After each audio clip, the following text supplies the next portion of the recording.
and this is one of the big problems with what I've tried to write about in the book is I've tried to. I don't want to. Everybody whines about everything. Hmm. But the thing is, how many people actually want to come up with solutions? I've always believed if you're going to complain about it, you have a responsibility to come up with some better solution. Yeah, agreed. You know, some kind of idea or something. So that's one of the things. That's one of the reasons I've written this book. Is one of the things that I put in there. Well, what is the solution? And what I find is that in my half century of living, I find that everybody pretty much has an agenda. I mean, let's be honest about it. Yeah, People aren't doing things for charity. They have something, some agenda, some benefit they're going to get out of it. I mean, you're interviewing me, well, because you want to increase your audience, or you're something your audience may be interested in, so you're catering to that. I don't know. Maybe you want to maybe you want to do more interviews with book authors. So it's another example of, well, I did this. So I mean, it's reciprocal, and that's exactly. business, right? I Yeah, mean, I go to a store, I give them money, they give me their product. That's the stuff of life, and yeah, that's fair trade. Nothing wrong with that. But there are other people who come in with an agenda where they're deceptive, where they're selling you a false bill of goods, where you think you're getting a great laptop computer and you get it home and a week later it sets fire on you or something, exactly, right? So exactly. these are the scammers. And there's a lot of that kind of thing going on as well, where they're cutting corners for their own financial benefit, where they're deceiving and misleading people. And this goes on in politics now. It's gotten horrible.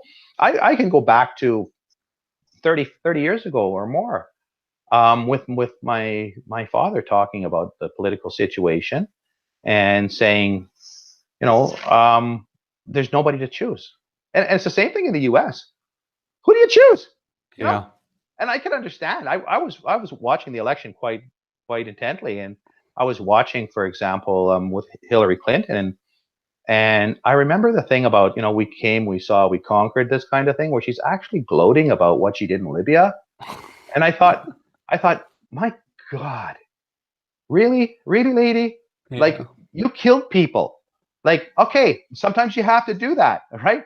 If you're a politician, you're a leader, sometimes you have to do that, but don't gloat about it. Yeah. You know, this is women and children. These are people's families. This is something that this is the stuff of life. I mean, if I were a politician and had to make a decision like that, I'd be pretty somber about it and say, well, I really don't want it. I know it's going to be a horrible thing, and I really don't want to do it. But we kind of backed into a corner, that kind of thing. Now, that's not to say that Libya was that type of situation. It wasn't at all. But it's just to say that if you're a leader, I expect you to be more responsible than that. I expect you to basically say, you know what, it's a bad thing, but we have to do it. It was, and even if you go back, this whole thing all started with 9/11. Yeah. And I remember 9/11. I was at the time, I had a publishing business. I actually was distributing my products to stores. I was driving around, and yeah, and I went to stores and I serviced all the stores. I've had a number of businesses over the years, different things that I've tried. Hmm. So I'm a serial entrepreneur, amongst other things. But so this whole thing came about with 9/11, and I knew at the time. I thought, oh, this is gonna start. There's somebody's going to be attacked for this. Yeah. But when I thought about it at the time, I realized that. See, I think this is one of the things that I'm hoping for with Trump is that you look at things like 9/11, and he needs to realize that we're dealing with a small group of individuals who've done this thing, and it's really more of a police action. I mean, you don't send the army out when a guy was, shoplifting in a store. Yeah. You send one or two cops over, or you send, what they should really be doing. If I was setting U.S. military policy, because U.S. has interests all over the place, you just set up small groups, like SWAT team type things, right? Tactical groups. They come in with a helicopter, and basically deal with certain individuals who are a problem, especially when they're dealing with this international terrorism and things like that. And this is another weird thing about this. I mean, the whole thing is bizarre when you look at it, right? It's like Yeah. you have all these wars in the Middle East, and you have the U.S. getting involved in all these international conflicts, and then I look at it, and it's like you're bringing a lot of these people in as immigrants. I mean, if it happened to me, if I was, say, in a Middle Eastern country and my family had been killed, or cousins or relatives or whatever, and let's say I went to the U.S. for a better life, or Canada for a better life, I still remember that.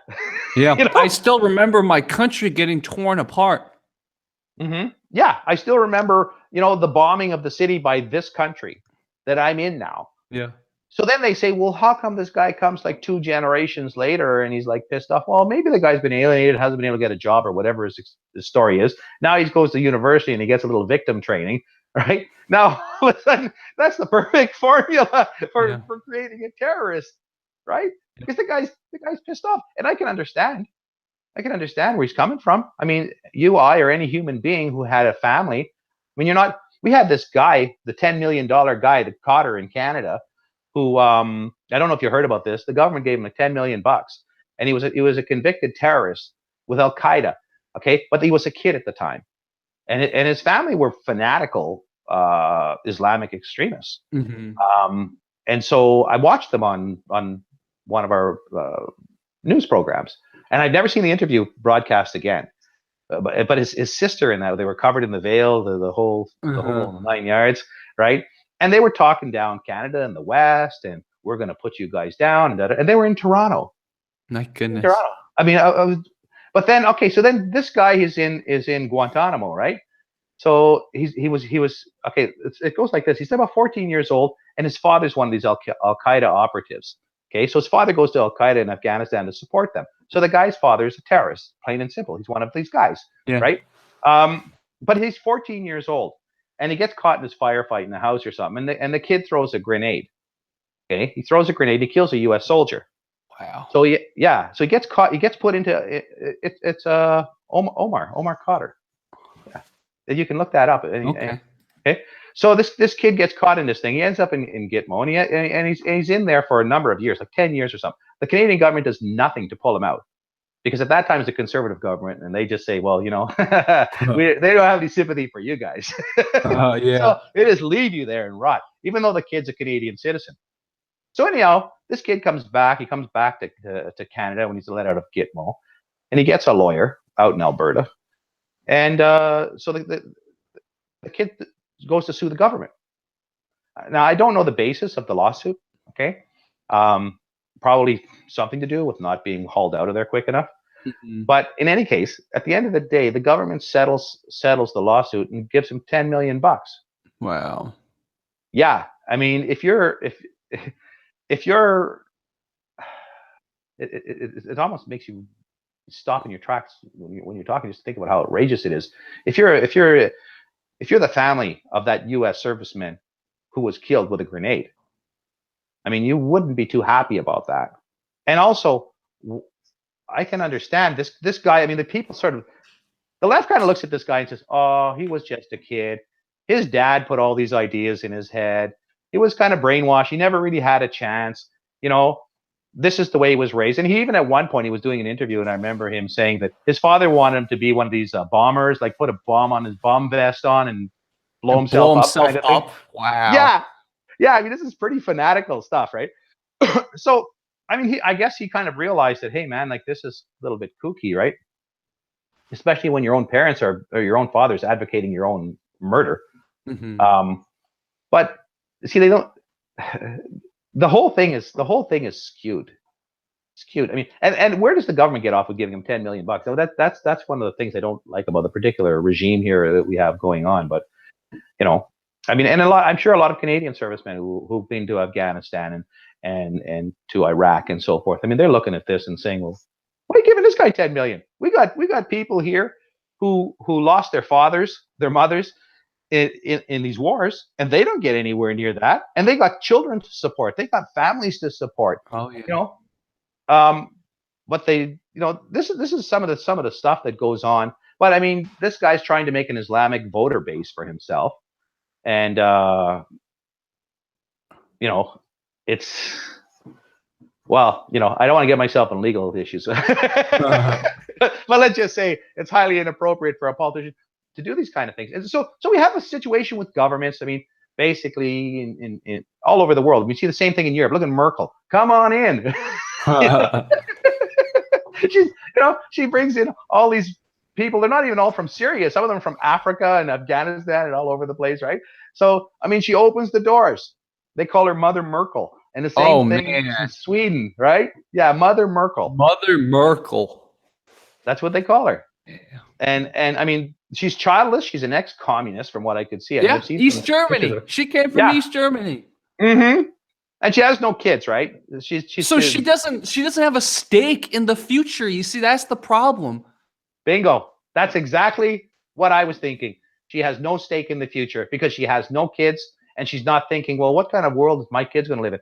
And like all kinds of weird sexual harassment and cases are going on, and you have these things, for example, in the north of England, where you had these Pakistani groups that were doing these rapes, and they were enslaving these young girls.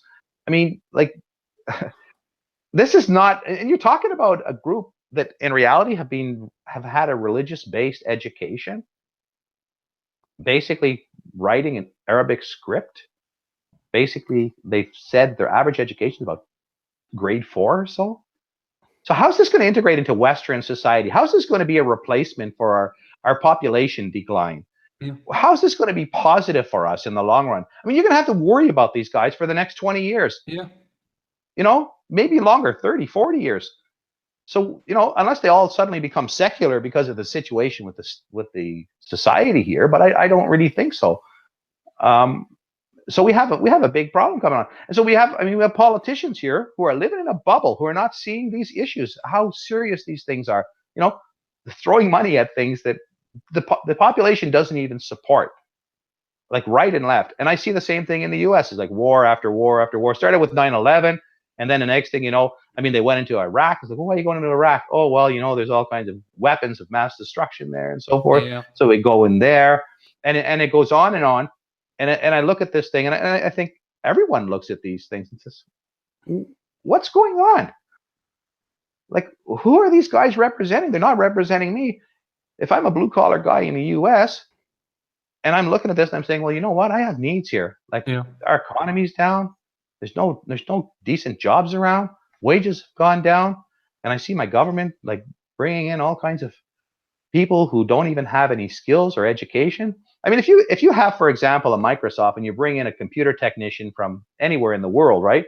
And the guy has specialized skills, you could justify that. You could say, it's only one guy in his family, you know. There's only 100 guys or 1,000 guys, right?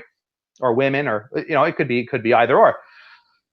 But that's a benefit to the society because this guy is helping to produce a product. He has that special skill or that special talent. Yeah. But when you start bringing in like massive migration, like for example, in the early days of North America, Canada and the U.S. is the same thing. People came in. You didn't have to have any qualifications as long as you weren't sick or anything. At Ellis Island, they just let you in, right? What's your name? Where are you from? Why are you coming here? I'm coming here to live. Okay, we're going to give you a medical checkup. If everything checks out, you know, in you go. But those were the days when it was basically entirely depopulated.